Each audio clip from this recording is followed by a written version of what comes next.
So, thanks, and sorry. Yeah, no problem at all. You'll have to act surprised as if you haven't heard this before. So yeah, thanks everyone for having me. Really pleased to be joining you all. I'm Jack Hardinges. I lead the Data Institutions program at the ODI, the Open Data Institute, where I get to work with Flor and lots of other great people at the organisation on this topic.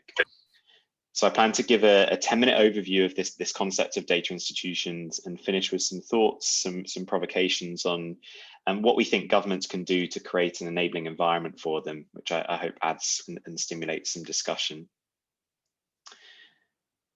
So just very briefly for those of you that haven't come across the ODI before, we're an independent, not-for-profit based in London.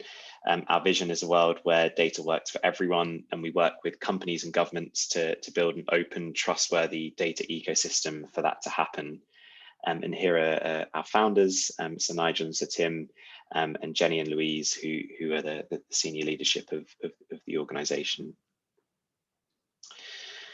So this concept of stewarding data has become really central to our work. And so to us, data stewardship sits at the very base of the data lifecycle or the value chain. So you can see it in that green arrow. And so it's the fundamentals of collecting, sharing, and using data. And further up are some of those things that sharing, maintenance, and collection can do. So we talk about further up the chain is the act of creating with data, so developing new products, services, undertaking research, developing insights, and then further up still is the act of deciding, using those outputs, using those creations, those services, those products, and those insights.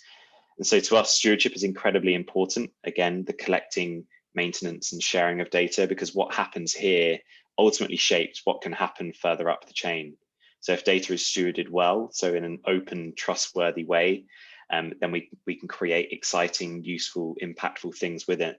But if data is stewarded poorly and irresponsibly, then we could stifle innovation, or we could even cause harm by allowing data to be used for purposes that infringe on privacy, for example.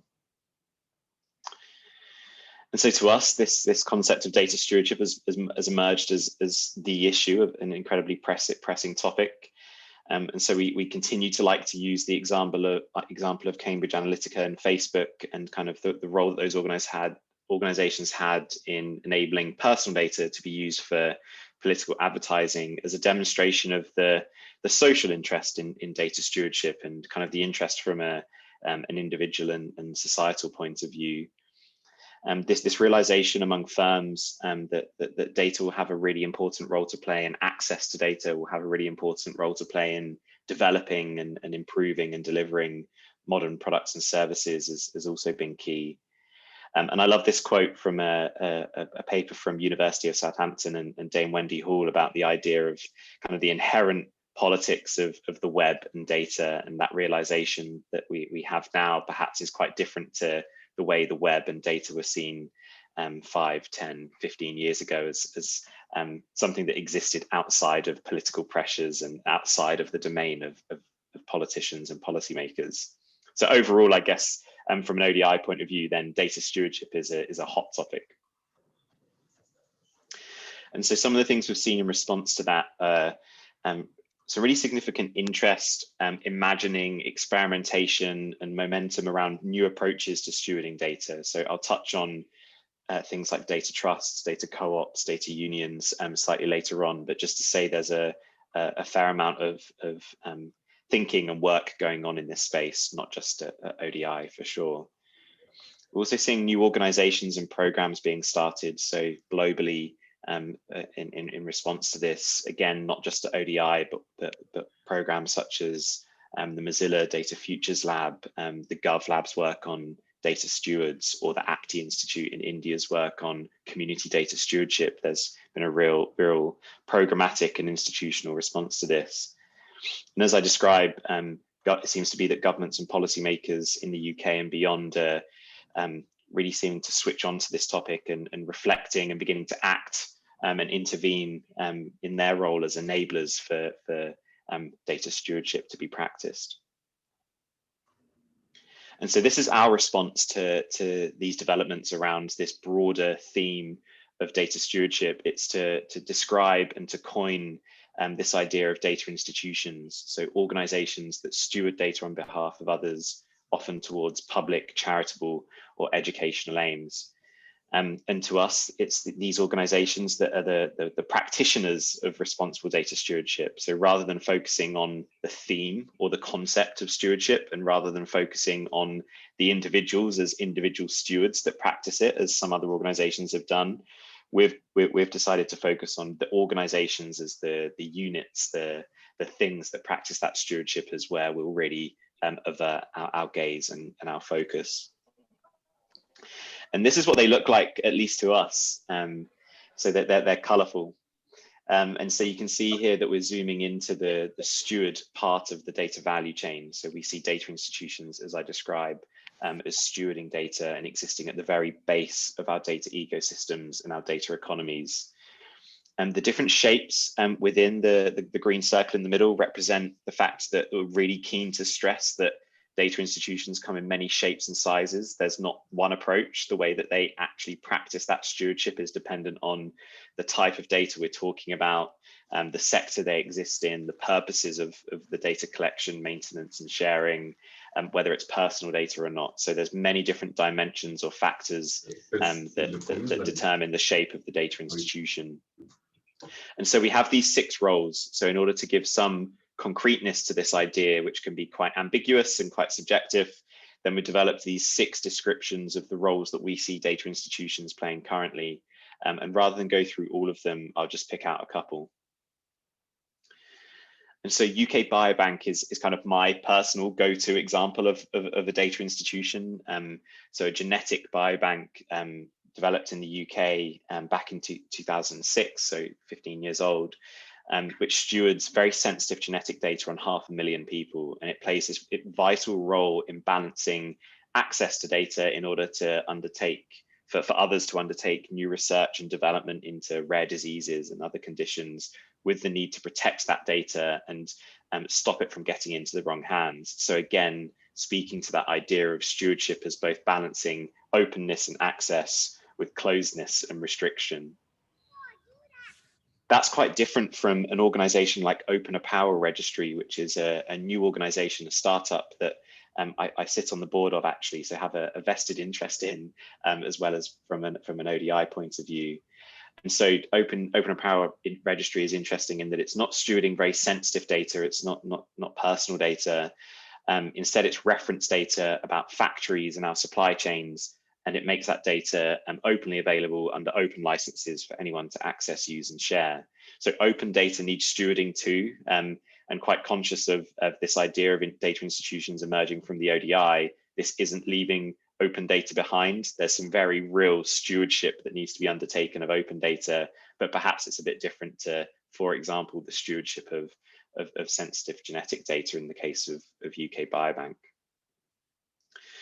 And so, as well as thinking about those different roles, this is another way that we like to think about data institutions and encourage others to as well.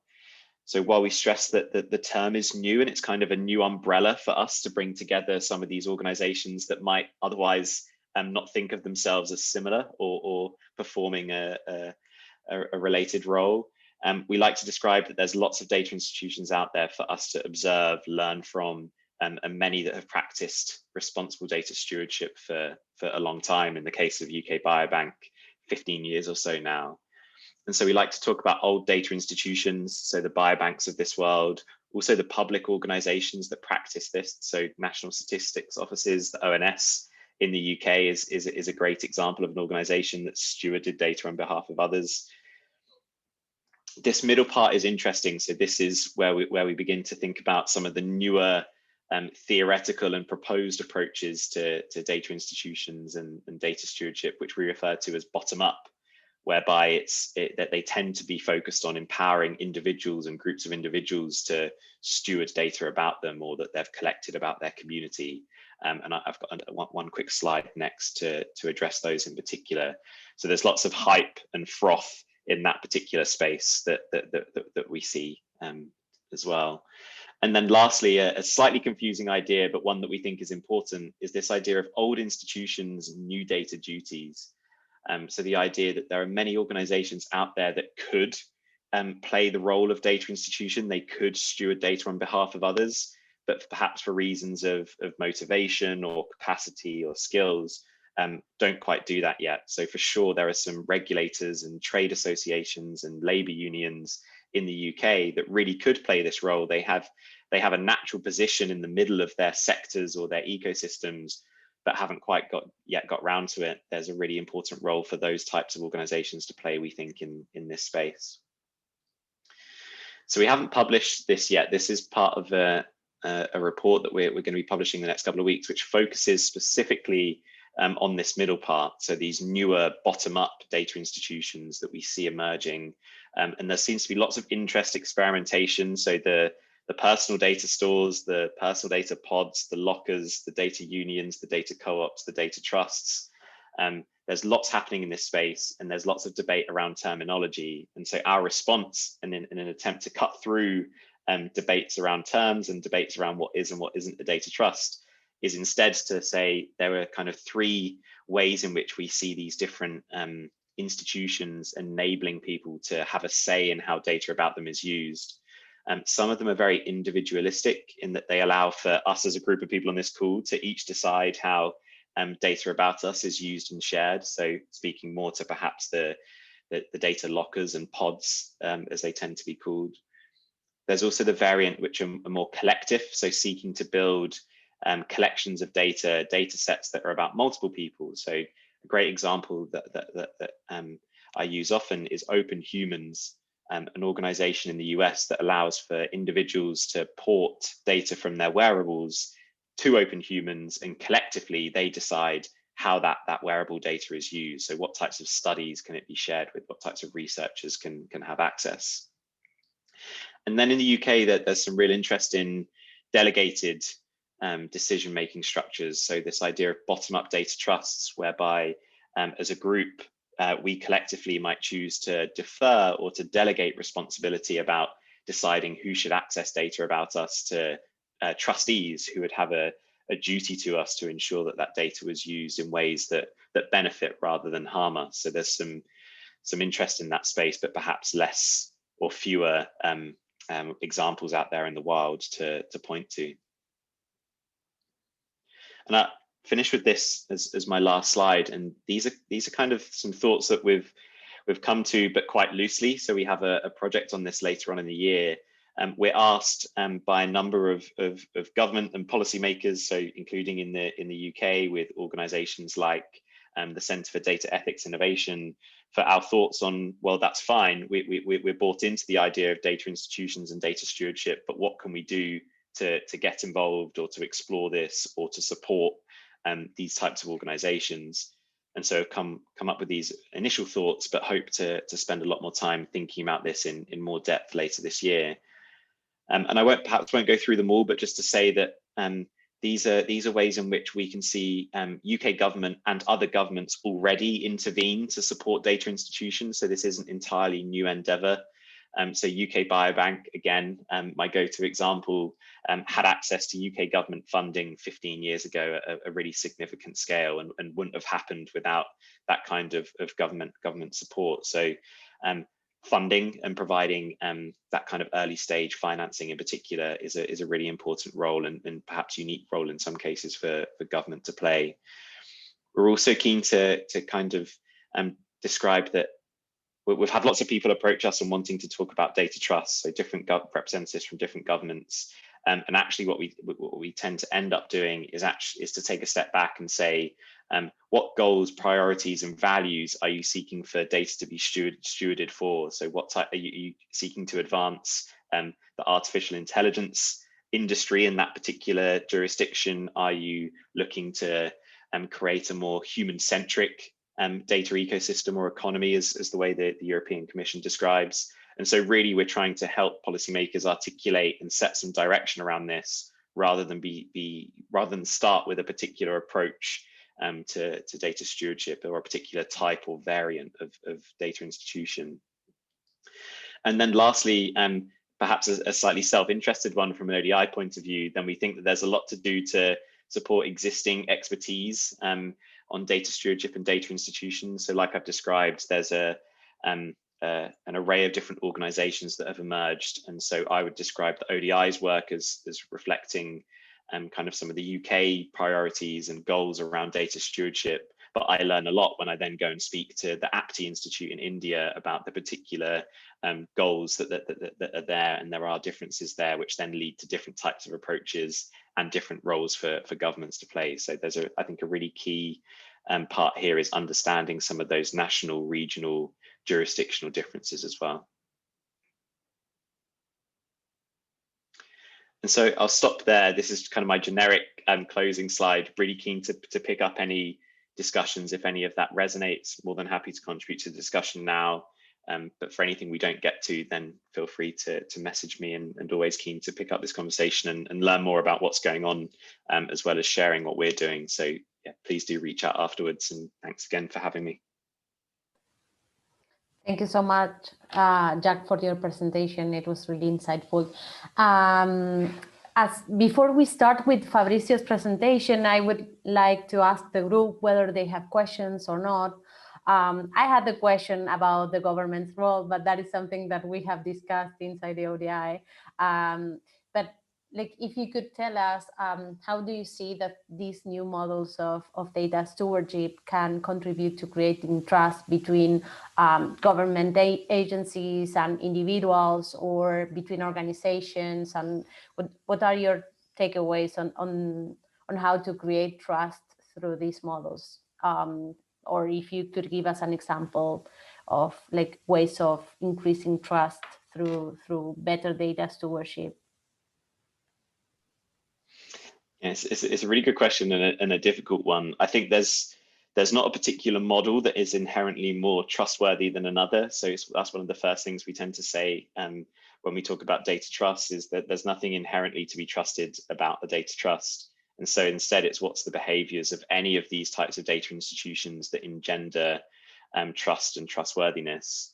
And so some of the practices I think we would point to would be transparency in around who they're providing access to data to. I mean, it sounds basic, but that there's lots of different ways in which that can be done. So for example, with one of the institutions we're working with, which is Insight, a health data research hub that brings together eye scans and makes them available for new medical research into disease diagnosis and treatment, rather than being transparent by saying it exists and just having a website, we're pushing them to publish very granular lists of who's applying to access those scans, who's providing access to them. And so there's something in there around be as granular as possible about what it is that you're doing, and in particular, who has access to the data you bring together. That feels like a clear one.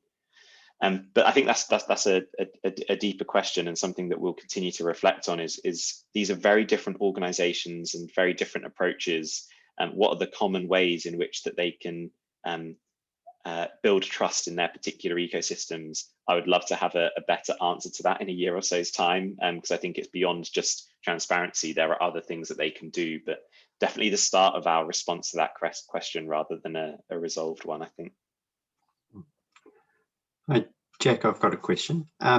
So with your collective type of trusts, there's a need to make it sustainable. So it takes revenue to provide infrastructure and the personnel to be stewards. What do you see as the, I guess, what's in it for them? And so what do you see coming through as business model? And also, how do you stop that drive for revenue overtaking their role, I guess? That's such a good question, Paul. And the way that you finished it is kind of the tension that we observe, which is many of these things can't be sustained through government or philanthropic funding. So whilst many of them, or some of them have taken off, there tends to be a fairly short runway for that type of funding. And so many of them find themselves having to be self-sufficient in terms of generating their own revenue to cover the costs of their operations. And so as you described, the initial response to that is occasionally, or maybe even often, to begin to restrict access and charge for licensing in a way that to us at ODI can quite quickly begin to run counter to the very purposes of that organization, that institution existing, which is to enable access to data and deliver on the impacts that that access can provide. And so we're actually undertaking some work at the moment to try and describe what some of the other revenue models are around the stewardship of data beyond only charging for licensing, which is that immediate response. And so in the case of the Insight Hub, then they're one, thinking about a pricing model or charging model that differentiates between public and third sector access to the data, which should remain at a cost recovery level in their view, versus if it's a pharmaceutical researcher, then they might expect there to be a paid element to it. So one is kind of differentiating between who it is accessing the data and their willingness and whether it's right for them to be asked to pay is one side of things. But then, as I was talking about before, other methods beyond charging for licensing are important too. And so services over and above the provision of access to data, so whether it's expertise and advice and guidance, or whether it's kind of premium APIs is kind of another variant that we've seen emerge in this space. Wikipedia, interestingly, in the last month or so have developed or have launched their enterprise API.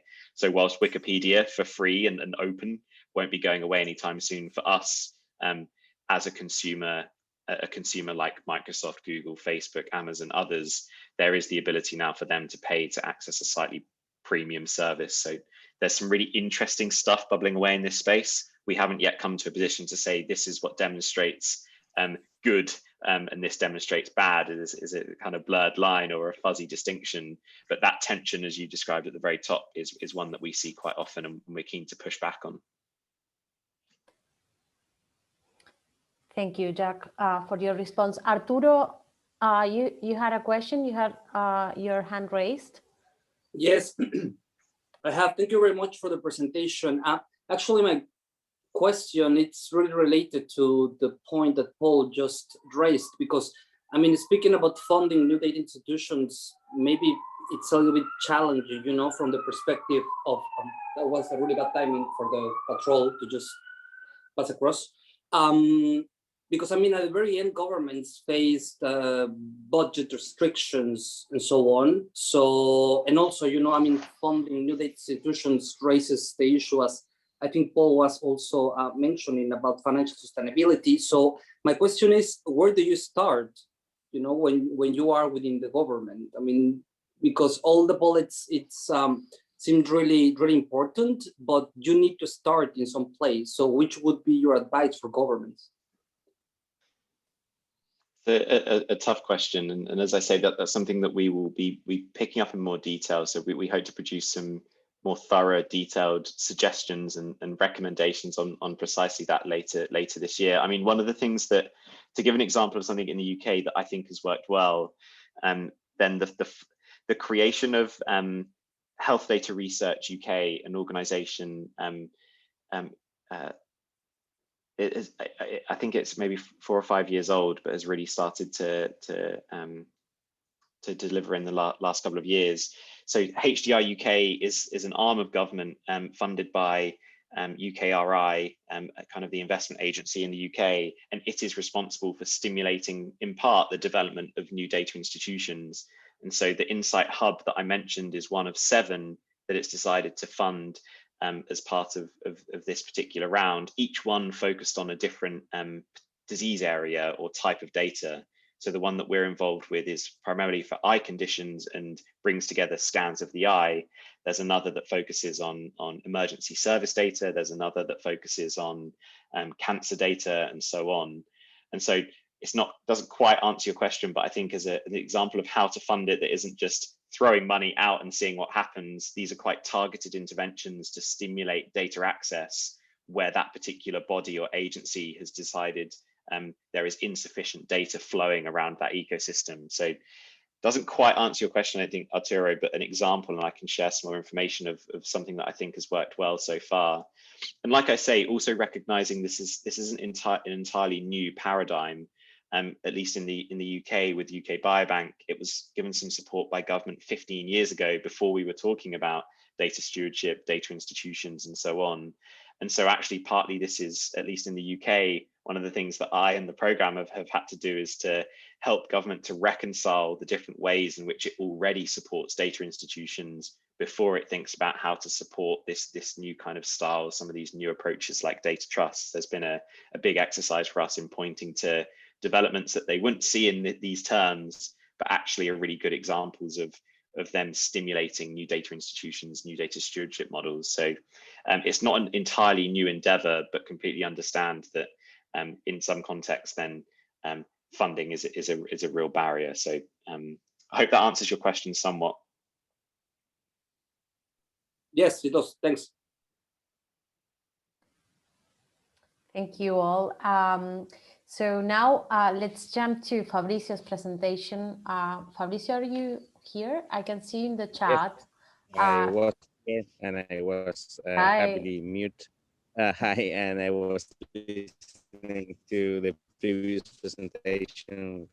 I came like 7-8 minutes late, so sorry.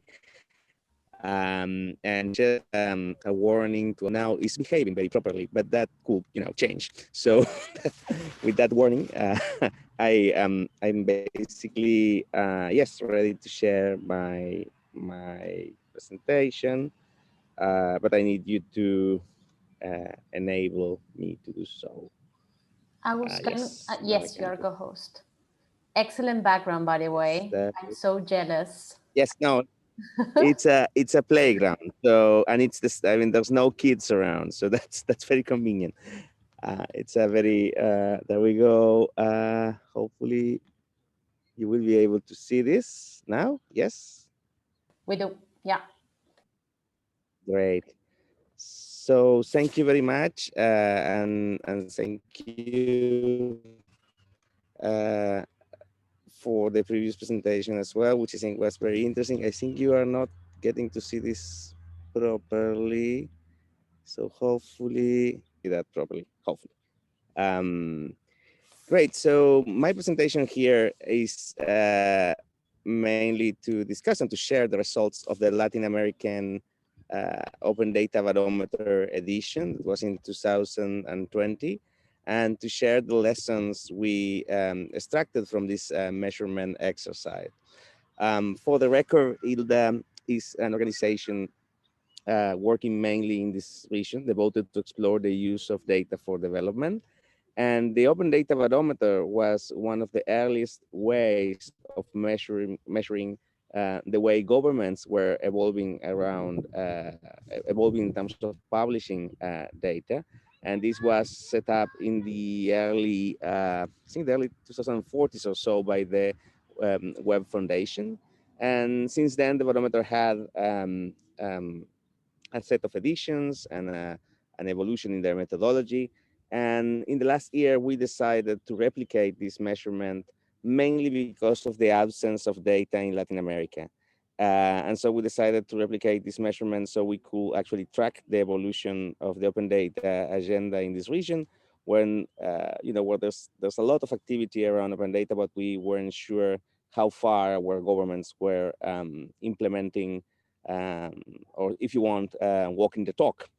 So we decided to run this. We got the support from our fellow funders from IDRC, also from the Luminate Foundation and the Regionals Bank, IDB and CAF, as well as the Caribbean Open Institute, who was a partner in this study and this project. So in terms of results, in terms of the timeline for this, so the data you are going to see, it's coming mainly from last year, and most of it was collected before the pandemic. So this is just to let you know that the data does not reflect the effect of the pandemic on government's operations. And there's probably an upside for that and a bad side of that as well, as we have seen in the evolution of the pandemic. And so in the website, barometerlac.org, you get to see the most detailed results of the barometer. And if you judge by the green you are getting to see here in all the region, the coverage of this barometer is essentially Latin America and the Caribbean. So if you are getting to see all this green, you might think that the region is now a very transparent and open place in the world. Yes, well, that might be a bit misleading though, but the coverage of this kind of essentially we didn't cover basically Suriname, Guyana, Venezuela, and Cuba, but most of the countries were covered in this. And the reality is that you know, it is green because of the way data is collected and the way data is represented, and because most of Latin American governments, except 2 of them, managed to improve the way they provide data. So that's the good news. There has been marginal improvements in the region. And as a result, a few of them actually made significant changes, such as the case of Argentina and such as the case of Ecuador. So if we go for a ranking, basically, which is the only reason people actually pay attention to us in this region is because they want to see themselves in this ranking. The governments want to see the rankings. This is how the rankings evolve. And so you can see the first 5 places there are Uruguay, Argentina, Colombia, Brazil, and Mexico.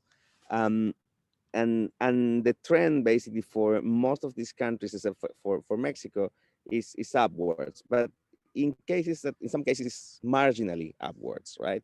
So it's not, so from the last measurement, we hadn't seen a, let's say, qualitative jump in terms of quality and provision of data in Latin America. We have seen a marginal improvement, and in some cases we have seen actually, you know, a deterioration of these conditions. And so if we were, I mean, obviously in the website, you can get to see this in a very detailed fashion for each country. But I think something that we need to understand is that the first thing is that Latin America is the most unequal continent on Earth. So here we get to see the best and the worst all in the same place, basically. So that's one thing, that inequality is a big thing here, and that actually affects government services, quality of data, all the things you can imagine in terms of activities. And the second thing that we need to understand in the context of Latin America and the Caribbean is that the regions actually have, you know, the region itself have different capacities. So for instance, if you get to see this, this figure, the red line here represents the Caribbean across all the types of data we measure. And as you can see, the Caribbean has, on average, essentially a lower performance than, for instance, Central America or South America. Actually, South America, which that goes for Chile, Argentina, Brazil, Uruguay, and Paraguay, they have the better scores in this data. And something to show you quickly here, one of the data sets that got let's say a surprising evolution, or not surprising, depending if you have been paying attention to what governments are doing here, is, for instance, the case of contracting, where a lot of governments started to publish and to improve the quality of data around public contracting. And such data has been used and is currently used by private analysts, by journalists to uncover stories, and by the governments themselves. You know, this is something that we have evidence of, is that the publishing of data, and I'm pretty sure I'm here preaching to the crowd, but the publishing of data doesn't, you know, it helps obviously the citizens and the private firms and so on, but most of the time it also helps the public servants inside the government that get to know what's going on. So the contracting data set is one of the data sets that got, or the sector that actually got a better performance since the last measurement. And that's across the whole region. And that has to do, I think, with a general push for transparency, and that one of the obvious spots to do that, or the obvious place to do that, is contracting data. the fact that the Open Contracting Partnership, which is an alliance of countries and civil society organizations, is very active in the region, as well as the Open Government Partnership, and the fact that the Organization of American States and all the regional banks were also pushing for this, at least for the last 7 or 8 years. So we see an alliance of a coalition of players that play a significant role in this evolution. And that does not, it's not the case, for instance, for instance, in transport data, which, you know, is very valuable and very important. Just to give an example. So what did we learn from this is that most countries in Latin America and the Caribbean are stagnating, right? So it's marginal improvements at best, except for 2, right, which were Argentina and Ecuador. And actually, the barometer is a methodology that measures readiness, implementation, and impact. And you can go into that in a more detailed fashion in the website. And actually, the countries in Latin America seems to be very serious about implementation. There has been substantial improvements in this area, and that's, I guess, is one of the salient points of the study. And the other unfortunate salient point of the study is the lack of impact, or the lack of evidence of impact. Now, there is an issue here with the methodology itself, and the fact that maybe we were not able to reach all the cases that were meaningful. That's a possibility. But still, there seems to be a strong gap in terms of, you know, getting the data ready, publishing the data, and, you know, using that. And that depends a lot in terms of the countries, but also the fact that except in a few cases, which includes the countries that are the leaders in the barometers, we don't get to see trust funds or research funds or investment funds devoted to the use of data in several areas, right? So we don't get to see that a lot. And so there is a lack of significant investment in the field, and that could explain the lack of impact. But there is evidence, though, that there's a lot of impact in terms of transparency and accountability, at least in terms of the use of data for these purposes. Also, you know, what we get to see as well is that what the region is, it seems to be particularly weak, not only for a data issue, but probably for a legal issue as well, is in the data sets of land ownership, company registration, public transport and public transport and in general routes and schedules.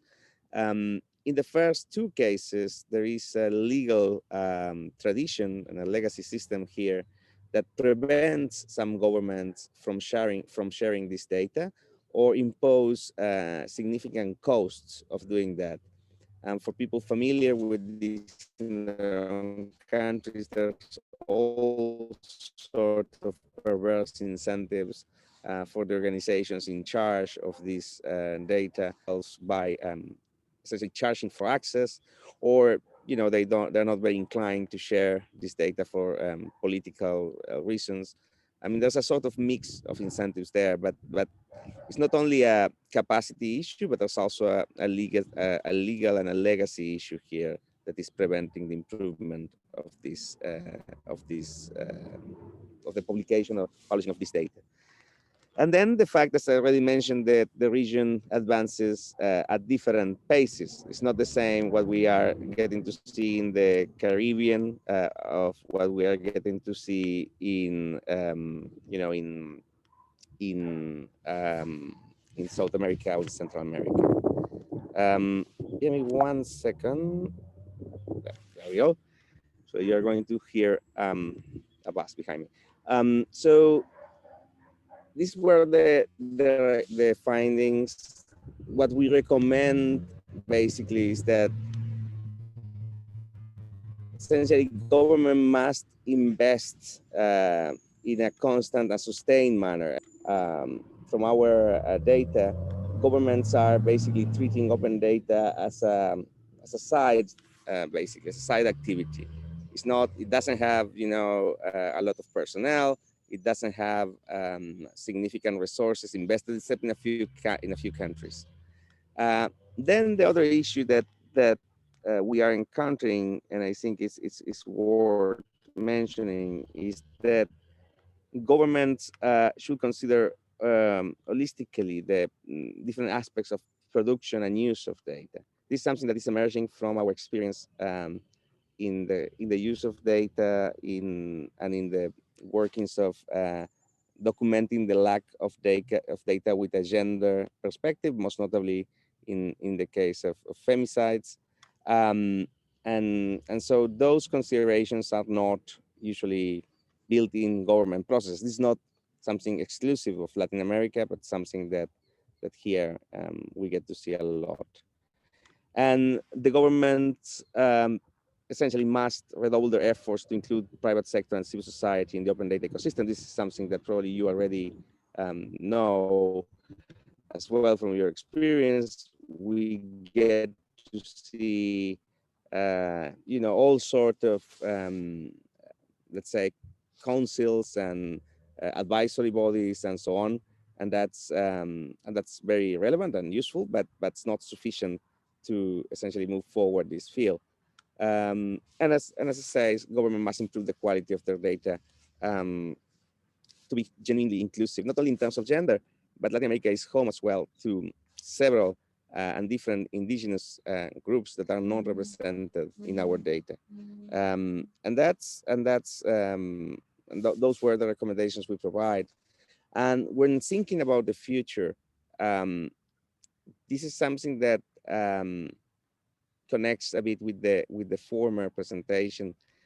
The thing that we are getting to see here is that, open data should be a principle by default, and it's something that is increasingly ingrained in all countries in Latin America and the Caribbean, but they should be considered in wider data strategies that countries need to adopt.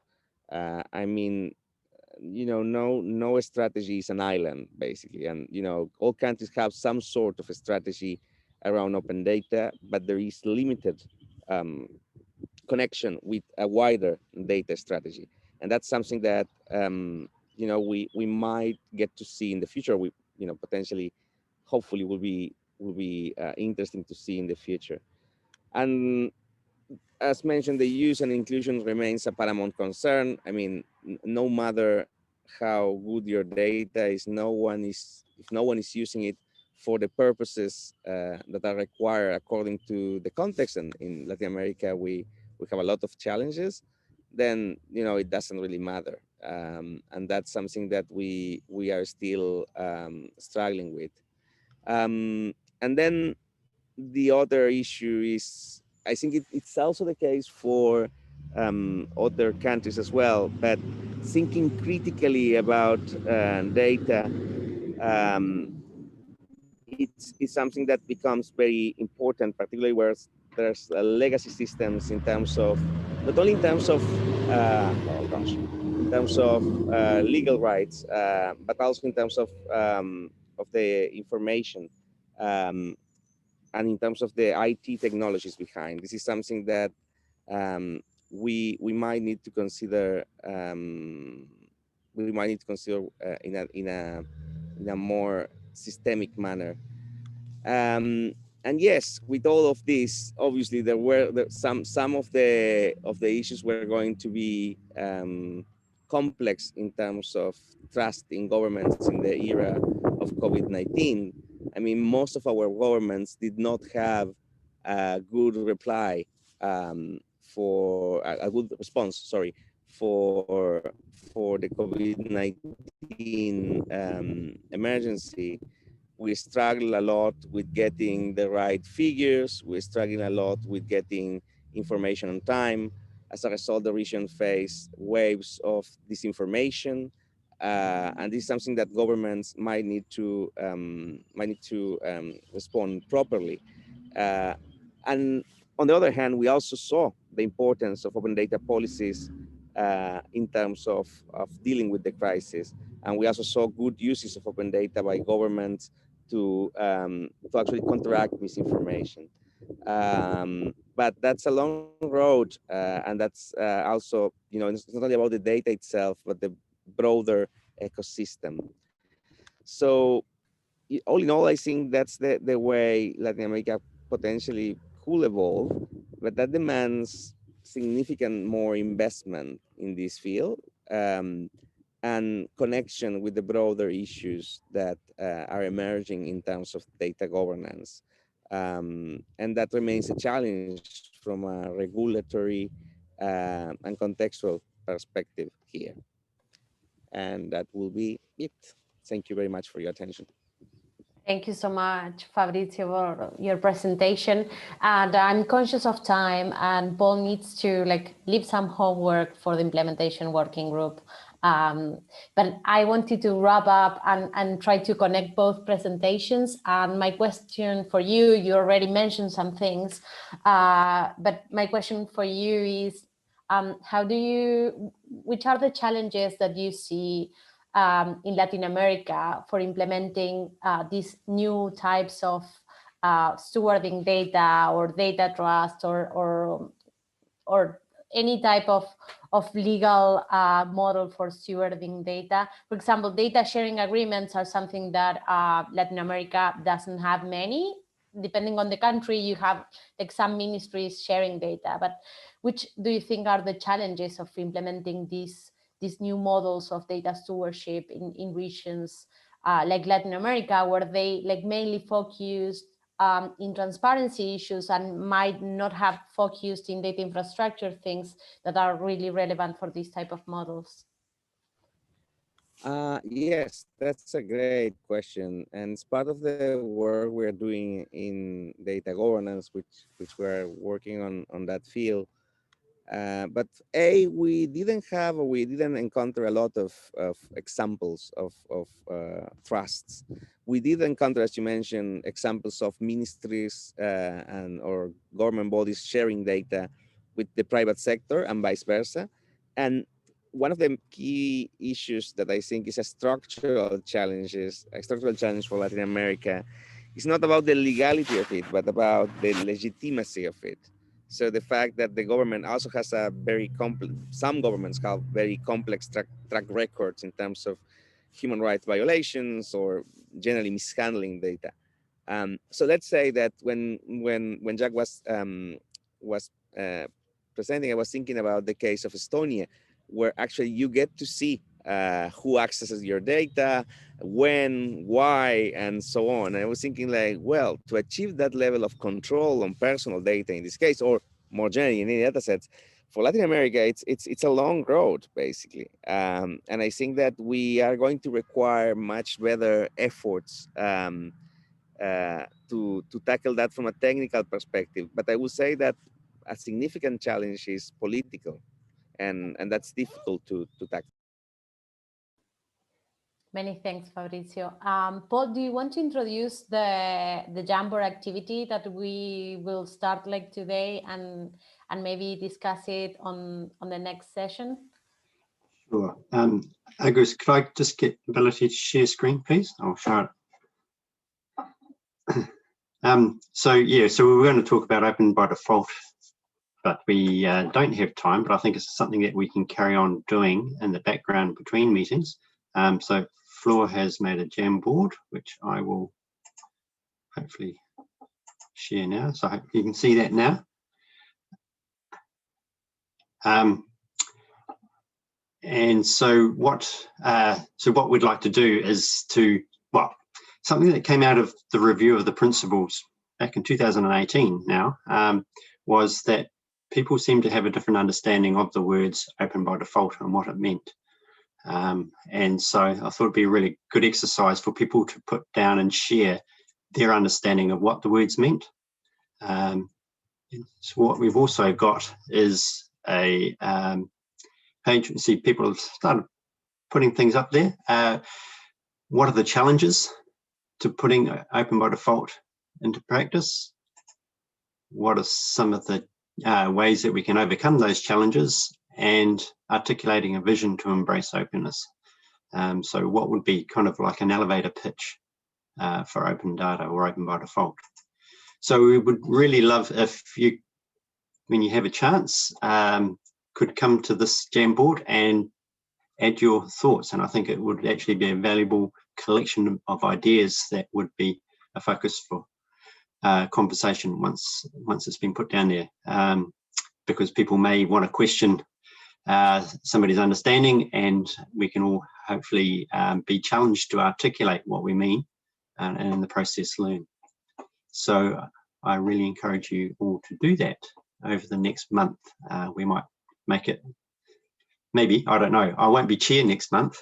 But I would encourage actually making the time to have this conversation, because it's really important, because it's part of what helps us articulate to those that don't get why it's so important.